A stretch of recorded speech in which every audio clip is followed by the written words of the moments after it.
Hello friends, study with Verma classes में आपका स्वागत है। वर्ल्ड मैप की सीरीज में हम नॉर्थ अमेरिका का अध्ययन कर रहे हैं और आज के सेगमेंट में हम नॉर्थ अमेरिका के तटीय शहर के बारे में अध्ययन करेंगे। दोस्तों, जब हमने नॉर्थ अमेरिका का अध्ययन प्रारंभ किया था तो हमने इस बात का जिक्र किया था कि सबसे अधिक क्वेश्चन आपको नॉर्थ अमेरिका से शहर केंद्रित या शहर संबंधित ही मिलेंगे। इसलिए हमने प्रत्येक सेगमेंट में जहां भी कोई शहर का नाम के बारे में जिक्र होता था उसके बारे में हम ये अवश्य चर्चा करते थे कि ये क्यों चर्चित हैं। जैसे आपको Chicago, Milwaukee, Sudbury, Quebec, Montreal, Chihuahua, Winnipeg, Sudbury, Pennsylvania, बहुत सारे शहर के बारे में हमने जिक्र किया और ये भी बताया कि ये क्यों चर्चित है। दोस्तों, आपसे गुजारिश है कि हमने प्रत्येक सेगमेंट में जो शहर के बारे में बताया है उसका आप एक अलग से नोट्स बना लेंगे। इस बहाने आपका रिवीजन भी हो जाएगा और रिकॉल में भी आसानी होगा। यहां पर हम आज तटीय शहर के बारे में अध्ययन करेंगे। तो चलिए दोस्तों, हम सबसे पहले अमेरिका के पश्चिमी तट पर जो शहर हैं, जो महत्वपूर्ण शहर हैं, इसके बारे में पढ़ते हैं।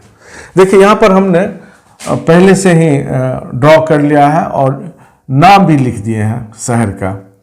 आप देखिए, इस शहर के बारे में जब भी आप पढ़ेंगे तो ये भी गौर करेंगे, आपको उत्तर से दक्षिण का क्रम भी पूछ सकता है, तो क्रम को भी थोड़ा दिमाग में बिठाएंगे। तो सबसे पहला देखिए, हमने यहाँ पर लिखा है नूनीवाक आइलैंड। फिगर भी बना है। आप भी इसी टाइप से एक ड्रॉ मैप कर लीजिए और इस टाइप से ही आप लिखिए, तो आपको बहुत जल्दी फैक्ट समझ में आ जाएगा या अच्छा से आप आसानी से समझेंगे। तो पहला लिखें नूनीवाक आइलैंड। नूनीवाक, यहां हमने इंग्लिश में लिखा है, यहां इसको हिंदी में हम कर देते हैं नूनीवाक आइलैंड या द्वीप। देखिए, इस पर यूएसए का अधिकार है। यहां अलास्का है, यहां बताए थे कि 141 डिग्री पश्चिमी जो ये देशांतर है वो यहां पर काटती है और कनाडा और अलास्का को अलग करती है 141 डिग्री लॉन्गिट्यूड। तो नूनीवाक आइलैंड पर लिखे ये अमेरिका का अधिकार है, यूएसए का अधिकार है।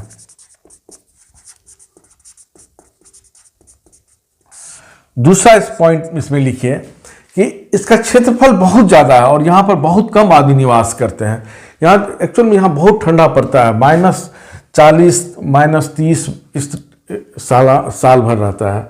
तो यहाँ पर समझिए आप, इसका 4200 वर्ग किलोमीटर इसका क्षेत्रफल है, एरिया, और मात्र 200 के आसपास आदमी निवास करते हैं। तो आपको लगेगा कि अमेरिका इसका यूज क्या करता है, 200 निवास करते हैं। और आपको ये भी बताते हैं कि अलग से कि इसमें यहाँ अमेरिकी सरकार जो निवास करती है उसको अलग से सब्सिडी भी देती है। जैसे ये सरकार वहाँ की ये मानती है कि यहाँ के आदमी जैसे ईंधन ज़्यादा इस्तेमाल करेंगे गर्म होने के लिए, तो अलग से सब्सिडी भी देती है। खैर, तो अमेरिकी सरकार यहाँ पर सेना को ट्रेनिंग देती है, सैन्य प्रशिक्षण का काम करती है, सैन्य प्रशिक्षण का, ताकि यहाँ के सैनिक जो हैं कम तापमान में अपने आप को ये कर पाएँ, अभ्यस्त कर पाएँ। तो सैन्य प्रशिक्षण का कार्य यहाँ पर करती है। अमेरिका का ये उत्तर में सबसे उत्तर में ये इसका ये आइलैंड है, नूनीवाक आइलैंड, नूनीवाक द्वीप। अब दूसरा नाम लिखिएगा क्वीन चार्लेट आइलैंड। हम यहाँ पर लिख देते हैं, हिंदी में लिख देते हैं, यहाँ इंग्लिश में लिखा हुआ है। आपको अगर छोटा लगेगा तो आप उसको जूम कर लेंगे, वीडियो को जूम करके आप नाम देख लेंगे। क्वीन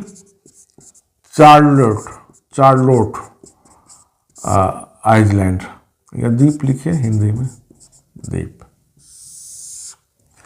देखिए, इस पर कनाडा का अधिकार है, कनाडा का अधिकार है। और यहाँ पर एक स्टेट है जो इसको अलग करती है, उस स्टेट का नाम पूछ सकता है एग्जाम में, हिकेट स्टेट। हिकेट, HECATE,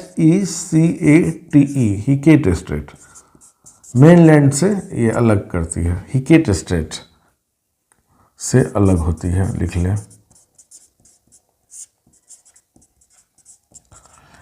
अच्छा, ये एक चर्चित है, ये आपको परीक्षा के लिए 2010 में इसका नाम चेंज हो गया है। यहाँ पर हैदा जनजाति रहती है, हैदा जनजाति। इसके संस्कृति और इस हैदा जनजाति रहती है, इसकी संस्कृति बचाने के लिए इसका नाम चेंज करके हैदा गवाई कर दिया गया है। इस आइलैंड का नाम हैदा गवाई। हालांकि बहुत सारा एटलस में अभी भी क्वीन चार्लेट आइलैंड ही मिलेगा, लेकिन इसका नाम 2010 में चेंज करके हैदा गवाई आइलैंड कर दिया गया। ये इम्पोर्टेंट हो सकता है, उच्च स्तरीय एग्जाम में ये पूछा जा सकता है। कनाडा सरकार ने हाल ही में क्या बोलते हैं, ट्राइब को बचाने की संस्कृति को अक्षुण्ण रखने के लिए किस आइलैंड का नाम चेंज कर दिया है। तो 2010 में क्या है, क्वीन चार्लेट आइलैंड का नाम हैदा गवाई कर दिया गया है। ये लिख लें। तीसरा है वैंकूवर आइलैंड। इसका नाम आप इसको पहले आप लिख लीजिए, इसके बाद हम आगे बताते हैं, फिर मिटा के।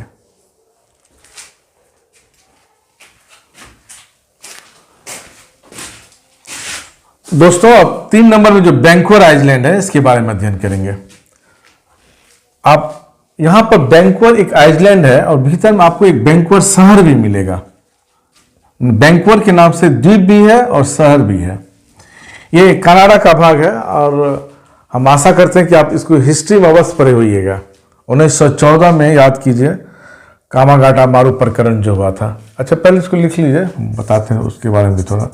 ये कनाडा के टेरिटरी में आता है, कनाडा के क्षेत्र में आता है और ये मेनलैंड से, ये बहुत इंपॉर्टेंट है, ये क्वेश्चन पूछा भी गया है। ये किससे अलग होता है, कौन स्टेट से? तो जॉन डी फूका, ये नाम याद रखिएगा, ये इंपॉर्टेंट है। इधर में सबसे ज़्यादा इंपॉर्टेंट स्टेट यही है, JUAN है, JUAN, जॉन डी फूका स्टेट से अलग होता है, मेनलैंड से अलग होता है,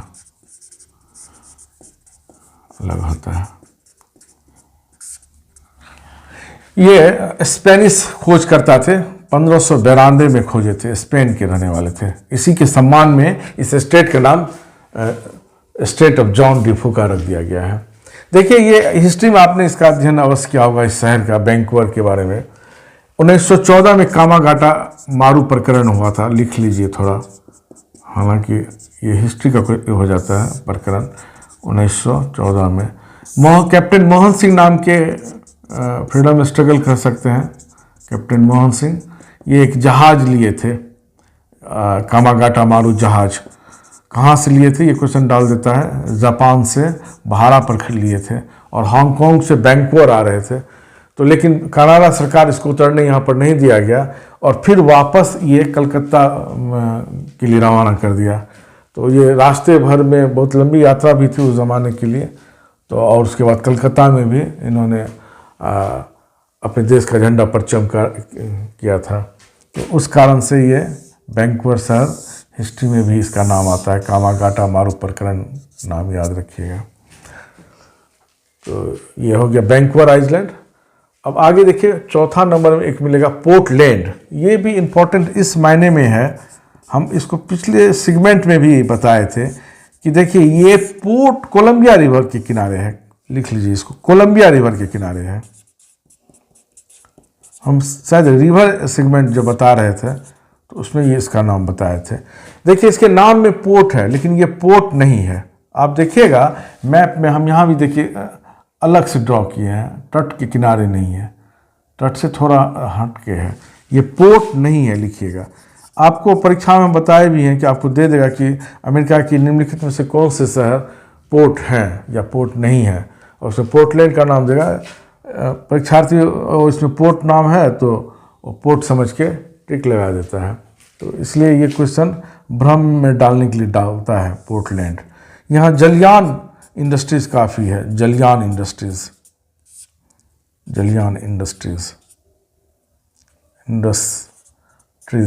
बहुत ज़्यादा यहाँ पर बनता है, जलयान पोर्टलैंड में। तो पहले इसके लिखे, तब आगे में सैन फ्रांसिस्को, लॉस एंजलिस और सैन डियागो के बारे में बताएंगे।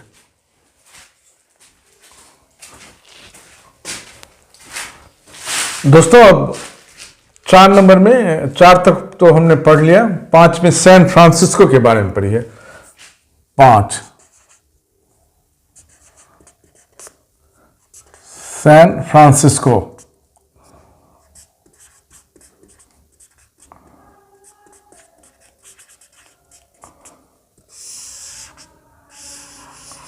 देखिए इसके बारे में हम इसमें रिवर सेगमेंट में हम इसके बारे में पढ़ चुके हैं, सैन फ्रांसिस्को के बारे में। देखिए हम पहले भी बताए थे, पूरब प्रशांत महासागर से पूरब की ओर आने पर सर्वप्रथम आपको कोई पोर्ट जो मिलेगा वो सैन फ्रांसिस्को ही मिलेगा। बताए थे कि ये थोड़ा सा उभाड़ लिए हुए हैं, तो सबसे नज़दीक का पोर्ट यही मिलता है, सैन फ्रांसिस्को। ये क्वेश्चन पूछा भी गया है कि प्रशांत पैसिफिक ओशियन से जब अमेरिका की ओर हम चलेंगे पूर्व की ओर, तो सबसे पहला तट कौन सा मिलेगा या पोर्ट कौन मिलेगा, तो सैन फ्रांसिस्को। तो इसको एक बार दोबारा पढ़ रहे तो फिर से एक बार लिख लीजिए, आपको याद भी रहेगा। प्रशांत पैसिफिक ओशियन से आने वाले जहाज के लिए सबसे पहला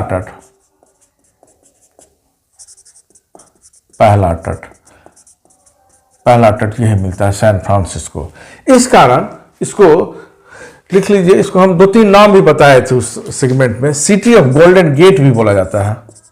अब समझाने की जरूरत तो उतना है नहीं, आप सिर्फ हम लिख देते हैं, सिटी ऑफ गोल्डन गेट भी बोलते हैं। इसका दूसरा नाम भी है निकलने के लिए, the gateway to the Pacific, पिछला सेगमेंट में हम बताया है इसको। तीसरा एक और नाम है, चूंकि यहाँ पर एक खाड़ी है, आप देखिएगा गौर से, छोटा सा एक खाड़ी बनती है, इसका खाड़ी पर ही सैन फ्रांसिस्को है, इस कारण इसको लिखते हैं द सिटी बाय द बे खाड़ी। ये बताया तो इस नाम को याद रखिएगा। यहाँ पर सॉफ्टवेयर इंडस्ट्रीज काफ़ी चमक गया है, और सॉफ्टवेयर इंडस्ट्रीज के कार्य में आपको यहाँ पर बताया थे ट्विटर का हेडक्वार्टर मिलेगा, उसके बाद ड्रॉप बॉक्स का मिलेगा। हम उस सेगमेंट में ये भी बताए थे कि सैन फ्रांसिस्को के नीचे वाला जो भाग है, इसी को सिलिकॉन वैली बोलते हैं, इसके नीचे वाला भाग ये कैलिफोर्निया कहलाता है, कैलिफोर्निया राज्य में आता है, इसी को सिलिकॉन वैली बोलते हैं। यहाँ पर लिख लें, ये सिलिकॉन वैली इसी को बोलते हैं। और हमने बताया था कि ये सेमीकंडक्टर होता है, 1950 में इसका उत्पादन हुआ है। पिछला सेगमेंट में सारी डिटेल बताया है। ये भी बताया था कि सिलिकॉन वैली शब्द का प्रयोग सर्वप्रथम किसने किया था, डॉप हॉफनर थे, जर्मनी पत्रकार थे, इन्होंने अपनी डॉन हॉफनर पत्रकार थे, इन्होंने अपनी इसकी मैगजीन थी इलेक्ट्रॉनिक्स वीक मैगजीन, इसी में सैन फ्रांसिस्को की दक्षिण वाला जो भाग है उसके लिए सबसे पहले 1971 में सिलिकॉन वैली शब्द का इस्तेमाल किए थे। तो आज देखिए बहुत सारा क्वेश्चन इस पर पूछ देता है कि भारत का कौन सा शहर सिलिकॉन वैली है, बेंगलोर आता है उसका उत्तर। तो ये भी बताए थे कि सिलिकॉन वैली कोई एक शहर नहीं है, एक क्षेत्र है जिसमें कई छोटे छोटे शहर हैं।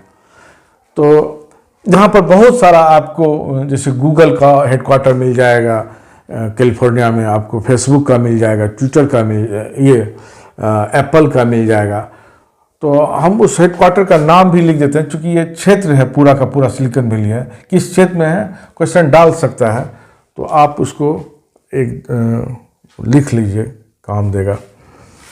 यहीं पर हम आपको लिखा देते हैं, जैसे लिखिए गूगल का, आपको ये डाल सकता है कि कैलिफोर्निया के किस क्षेत्र में है इसका हेडक्वार्टर, क्योंकि पूरा का पूरा बताएं कि ये सिलिकॉन वैली जो है ये एक क्षेत्र है जिसमें कई शहर आते हैं। तो जैसे पूरा कैलिफोर्निया का किस शहर में से गूगल का हेडक्वार्टर है, तो गूगल का लिख लीजिए माउंटेन व्यू। एक जगह आपको रहेगा तो आपको समझ में बहुत आसान मिलेगा।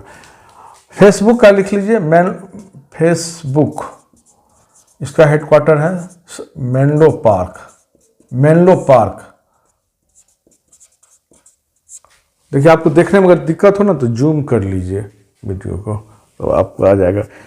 एप्पल का लिख लीजिए क्यूपर्टिनो, सब यहीं पर है, सब कैलिफोर्निया में है, याद रखिएगा। ये सब कैलिफोर्निया में है। कैलिफोर्निया में कहाँ है वो हम यहाँ पर लिखा रहे हैं। इंटेल का है सांता क्लारा, सांता क्लारा, नीचे आ रहा होगा कि नहीं आ रहा होगा। अच्छा, इंटेल का सांता क्लारा। एचपी का है पालो आल्टो, पालो आल्टो। और इंटेल हो गया। नेटफ्लिक्स का लिख लीजिए, नेटफ्लिक्स का है, नेटफ्लिक्स, नेटफ्लिक्स का हो जाता है आपको लॉस गेटोस में, लॉस गेटोस। और जूम का लिख लीजिए सैन जोस। पता नहीं नीचे वीडियो आ रहा है कि नहीं, आप हमारी आवाज़ सुन लें, समझ अगर नहीं आ रहा होगा तो। गूगल का माउंटेन व्यू है, फेसबुक का मेनलो पार्क है, एप्पल का क्यूपर्टिनो है, इंटेल का सांता क्लारा है, एचपी का पालो आल्टो है, पालो आल्टो है, नेटफ्लिक्स का लॉस गेटोस है, जूम का सैन जोस है। ये सारा का सारा कैलिफोर्निया में है। कैलिफोर्निया के किस क्षेत्र में है इसके बारे में हम आपको चार्ट में डाल दिए हैं, इसके दिमाग में रखिएगा। हो सकता है कभी मिलाने के लिए आपको दे दे, तो इसको समझिएगा। साउंड तो सैन फ्रांसिस्को हो गया। अब आगे में लॉस एंजलिस और सैन डियागो लिखाते हैं, इसको पहले लिख लीजिए।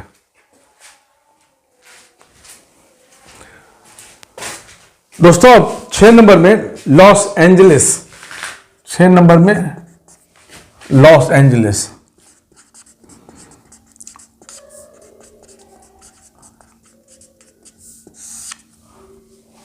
जानते होंगे यहाँ हॉलीवुड इंडस्ट्रीज है, हॉलीवुड इंडस्ट्रीज। इसी के नाम का नकल करके हम लोग का मुंबई वाला जो फिल्म है उसको बॉलीवुड इंडस्ट्रीज बोलते हैं। यहाँ पर डिज्नीलैंड है, डिज्नीलैंड 1955 में बनाया गया था। वाल्ट डिज्नी नामक कंपनी बनाई थी, वाल्ट डिज्नी कंपनी। आज देखिए इसी के प्रतिरूप पर या नकल जो भी बोलिए, आपको छोटे छोटे शहर में भी डिज्नीलैंड खुल गया है। आप परिवार, बच्चों, दोस्तों के साथ यहाँ पर मनोरंजन कर सकते हैं, आनंद उठा सकते हैं ये डिज्नीलैंड में। और 7वां लिखिए सैन डियागो, ये थोड़ा इम्पोर्टेंट है, यहाँ समझिए इसको। सैन डियागो, जैसे हम बताए कि प्रशांत महासागर से जब आप पूरब की ओर जाएंगे तो सबसे पहला तट आपको कौन मिलेगा, तो सैन फ्रांसिस्को। एक क्वेश्चन डाला था बहुत पहले कि पानामा नहर से जब आप आएंगे, पानामा नहर की तरफ से जब आप आ रहे हैं तो आपको सबसे पहला तट कौन मिलेगा, सैन डियागो। ये याद रखिएगा। तो आप इसको यहाँ लिख लीजिए, ये क्वेश्चन पूछा हुआ है ये भी। पानामा नहर से अमेरिका की ओर आने पर, लिख लें इसको, पानामा नहर से अमेरिका की तरफ आने पर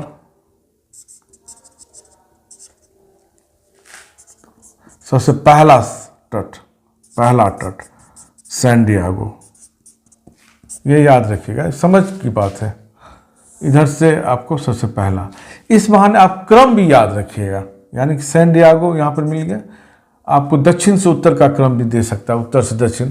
तो आप इसका खाका एक दिमाग में अवश्य बिठाइएगा, ये पश्चिमी तट का कि क्या क्रम हो सकता है। तो ठीक है, अब इसके बाद हम पूर्वी तट की ओर चलेंगे। इधर भी 6-7 हैं, इसका भी अध्ययन कर लेते हैं। तो पहले इसको नोट कीजिए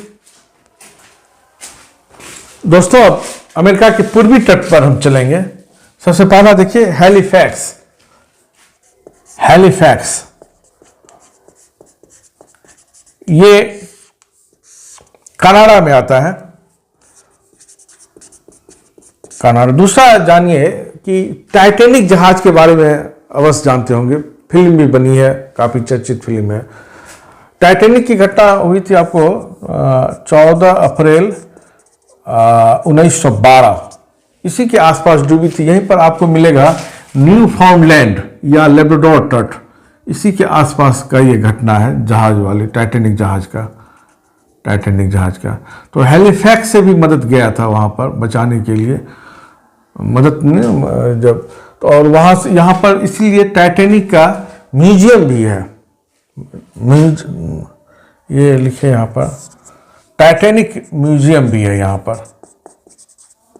14 अप्रैल 1912 को ये लिख लीजिए टाइटैनिक जहाज डूबा था। कहाँ डूबा था ये भी आप अगर जानना चाहते हैं तो बता ही दिए हैं। यहाँ पर बगल में न्यू फाउंडलैंड है, न्यू फाउंडलैंड या लेब्राडोर तट, आप मैप में देखें आपको सब मिल जाएगा। लेब्राडोर तट इसी के आसपास अटलांटिक ओशियन में हुआ था, यानी नॉर्थ अटलांटिक ओशियन बोल सकते हैं, अटलांटिक ओशियन यहीं की घटना है। इसी के बगल में चूंकि हेलिफैक्स है तो यहाँ पर 150 इसमें टाइटैनिक जहाज में लगभग 1500 लोगों की मृत्यु हो गई थी। बहुत लग्जेरियस जहाज था, आप फिल्म वगैरह भी देखे ही होंगे। इसमें 150 लाश या सब जिसको बोलते हैं लाश को हैलिफैक्स में ही ये किया गया था, अंतिम संस्कार हैलिफैक्स में ही। यहाँ टाइटैनिक म्यूजियम भी बनाया गया है। टाइटैनिक और हैलिफैक्स के बारे में हो गया, इतना ही जानिए। आगे देखिए बोस्टन, बोस्टन के बारे में जानिए। 1700 ये तो हिस्ट्री में भी इसका आता है। यहाँ के 1773 की टी पार्टी काफ़ी चर्चित है इसके, और ये टी पार्टी आपको अमेरिका के स्वतंत्रता आंदोलन में काफ़ी इससे मदद मिला था। टी पार्टी आप लिख सकते हैं, 1773 में बोस्टन में हुआ था। और आगे है न्यूयॉर्क, इसके बाद मिलेगा आपको नीचे न्यूयॉर्क। जनसंख्या की दृष्टि से अमेरिका का सबसे बड़ा शहर है। जनसंख्या की दृष्टि से अमेरिका का सबसे बड़ा शहर हो गया।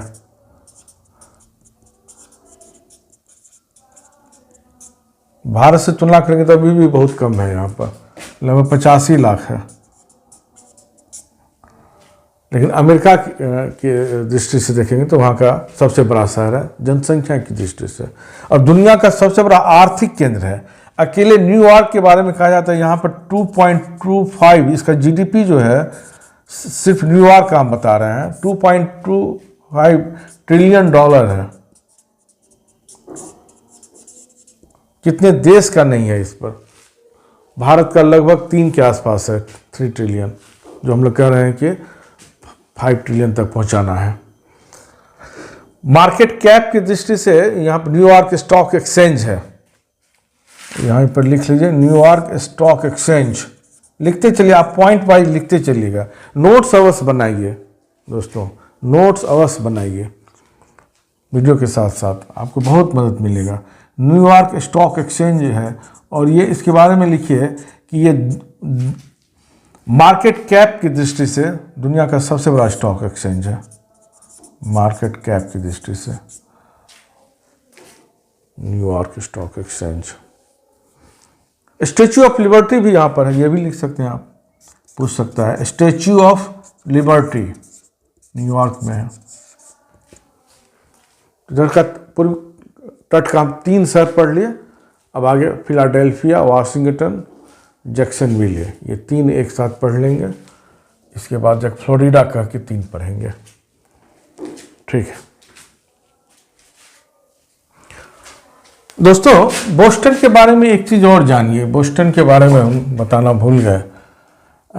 यहाँ पर बोस्टन में एक चार्ल्स नदी शहर से गुजरती है, और यहाँ पर एक कैम्ब्रिज शहर मिलेगा जहाँ पर हार्वर्ड यूनिवर्सिटी है। कैम्ब्रिज शहर में हार्वर्ड यूनिवर्सिटी है। देखिए थोड़ा रोचक एक चीज़ इसमें यहाँ पर ये बनाता है कि इस शहर कैम्ब्रिज के नाम से 2 शहर हैं, एक यूके में है और एक यूएसए में है। देखिए यूके में जो है वहाँ पर कैम्ब्रिज यूनिवर्सिटी है, यूके में जो है वहाँ पर कैम्ब्रिज यूनिवर्सिटी है, और यूएसए का कैम्ब्रिज शहर में हार्वर्ड यूनिवर्सिटी है। बहुत समानता है कि इस शहर के नाम से 2 चर्चित यूनिवर्सिटी है, और हार्वर्ड यूनिवर्सिटी लिख लीजिए अमेरिका का सबसे पुराना यूनिवर्सिटी है, सबसे पुराना यूनिवर्सिटी है बोस्टन में, इसको बोस्टन में लिख लीजिए इतना दूर। अब देखिए फिलाडेल्फिया पढ़िए, फिलाडेल्फिया 4 नंबर में डाले हैं। फिलाडेल्फिया ये भी आप हिस्ट्री में पढ़ चुके होइएगा। डेल्फिया ये 1776 में अमेरिकी स्वतंत्रता संग्राम का जो ये अमेरिका का जो स्वतंत्रता हुआ था उसकी घोषणा जो हुई थी उस पर सिग्नेचर यहीं पर हुआ था, फिलाडेल्फिया में। अमेरिकी स्वतंत्रता घोषणा का हस्ताक्षर यहाँ पर हुआ था फिलाडेल्फिया में 1776 में, इसलिए ये बहुत चर्चित है फिलाडेल्फिया। इसके बाद लिखे वाशिंगटन डीसी। वाशिंगटन डीसी, इसको मिटाते हैं। दोस्तों अब वाशिंगटन डीसी के बारे में पढ़ते हैं। वाशिंगटन डीसी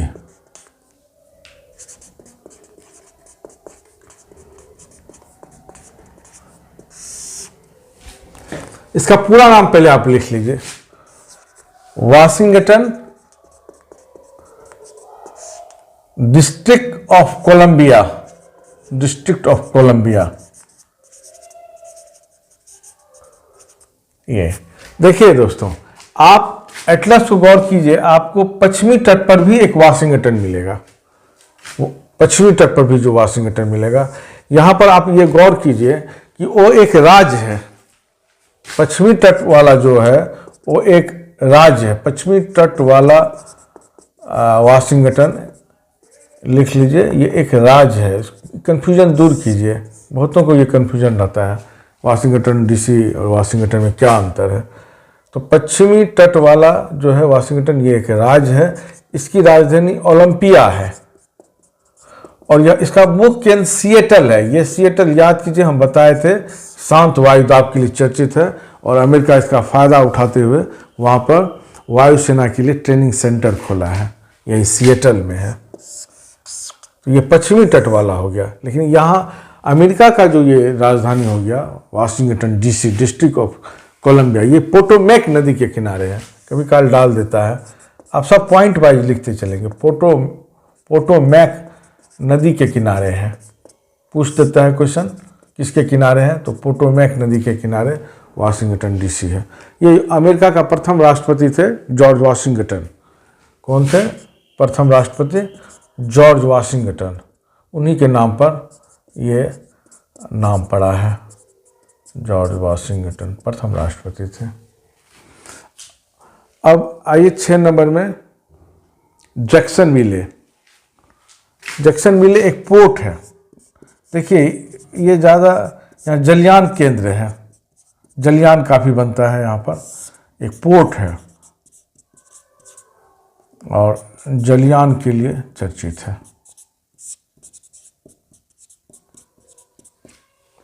जलयान के लिए चर्चित है।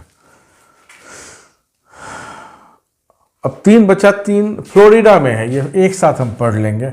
ऑरलैंडो, कैप कैनावरल और मियामी, ये 3 फ्लोरिडा। इसको लिख लीजिए, इसको मिटा देते हैं। दोस्तों अब यहाँ पर आपको फ्लोरिडा राज्य मिलेगा। फ्लोरिडा में 3 शहर थोड़ा इंपॉर्टेंट है, इसको हम अलग से एक बड़ा सा प्रतिरूप देखिए, इसे समझिए।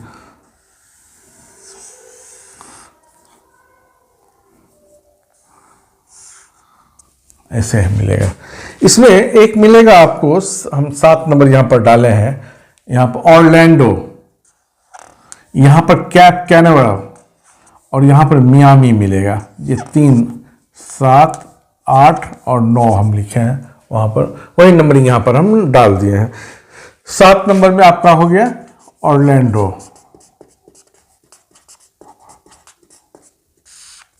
8 में हम डाल दिए कैप कैनवेरल और 9 में दे दिए हैं मियामी। ये फ्लोरिडा राज्य में है। ये आप एटलस को देखिएगा, आपको इस टाइप से मिलेगा यहाँ पर। उसमें 3 आप शहर के बारे में पढ़ते हैं। ऑरलैंडो के बारे में जानिए, ये तीनों फ्लोरिडा में है। ये तीनों फ्लोरिडा राज्य में है, फ्लोरिडा में है तीनों। यहाँ पर वॉल्ट डिज्नीलैंड, जैसे आप लॉस एंजलिस के बारे में बताए थे, वहाँ पर वॉल्ट डिज्नी कंपनी ने डिज्नीलैंड का ये बनाया था। यहाँ पर भी इसने वॉल्ट डिज्नी बनाया है,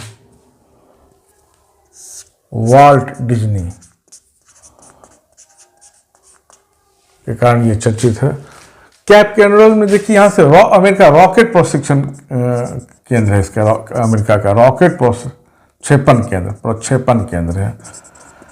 और मियामी में देखिए, यहाँ पर बहुत शूटिंग होता है, शूटिंग स्थल है मियामी में, बहुत अच्छा लोकेशन आपको मिलेगा। और मियामी में फैशन वगैरह का जो होता है, फैशन वीक वगैरह सबका समारोह सब यहाँ पर आपको काफ़ी मिलेगा। एक अन्य द्वीप हवाई द्वीप के बारे में पढ़िए, हवाई द्वीप, इसकी राजधानी, इसके बारे में थोड़ा जानकारी ले लीजिए। होनोलुलु है, इसकी राजधानी होनोलुलु है। और लिखिए इसके बारे में, होनोलुलु, ये पैसिफिक का चौराहा बोला जाता है इसको। आप मैप में गौर कीजिएगा अपने से भी, तो देखिएगा पूरा जो पैसिफिक है उसमें वही एक द्वीप सबसे बड़ा मिलेगा। अमेरिका का ये एक राज्य है, अमेरिका का ये एक राज्य है, इसलिए पैसिफिक का चौराहा में कहा जाता है। यहाँ पर भौगोलिक दृष्टि से एक चीज़ जानिए, यहाँ पर दो ज्वालामुखी काफ़ी सक्रिय हैं। एक मिलेगा आपको किलामू, कुछ बुक में आपको किलायू भी मिलेगा। माना जाता है कि 1983 से सक्रिय है, दो सक्रिय लिख लीजिए, 1983 से ये एक्टिव है। और एक मिलेगा मोना लोआ, इस कारण हवाई मोना लोआ ज्वालामुखी, हवाई द्वीप काफ़ी आपको चर्चित क्वेश्चन भूगोल की दृष्टि से बन जाता है, ज्योग्राफी की दृष्टि से, कि कहाँ पर सक्रिय ज्वालामुखी है। तो हवाई द्वीप में क्या नाम है, तो नाम भी हम यहाँ पर लिख दिए हैं, किलामू, किलायू, मोना। एक चीज़ और जानिए, यहाँ गन्ना का उत्पादन बहुत ज़्यादा होता है पूरे वर्ल्ड में आपको उत्पादकता की दृष्टि, उत्पादकता प्रति हेक्टेयर की दृष्टि से सबसे ज़्यादा गन्ना का उत्पादन यहीं पर होता है, हवाई द्वीप में। तो दोस्तों आज के लिए इतना ही, हमने तटीय शहर का अध्ययन कर लिया है। और आपसे हम पहले भी गुजारिश की कि जो बीच में जो शहर के बारे में और प्रत्येक सेगमेंट में जो शहर के बारे में चर्चा किए हैं, उसको आप अपने से नोट्स अवश्य बनाइएगा। अपने से हम इसलिए बोल रहे हैं कि आपका रिवीजन भी उसमें हो जाएगा, आपको देखिएगा कि आपको उससे काफ़ी मदद मिलेगा, रिकॉल भी हो जाएगा और आप बहुत अच्छे से समझ जाएंगे। तो दोस्तों यहीं पर हम नॉर्थ अमेरिका का सीरीज़ को भी हम समाप्त करते हैं आज के सेगमेंट के साथ ही।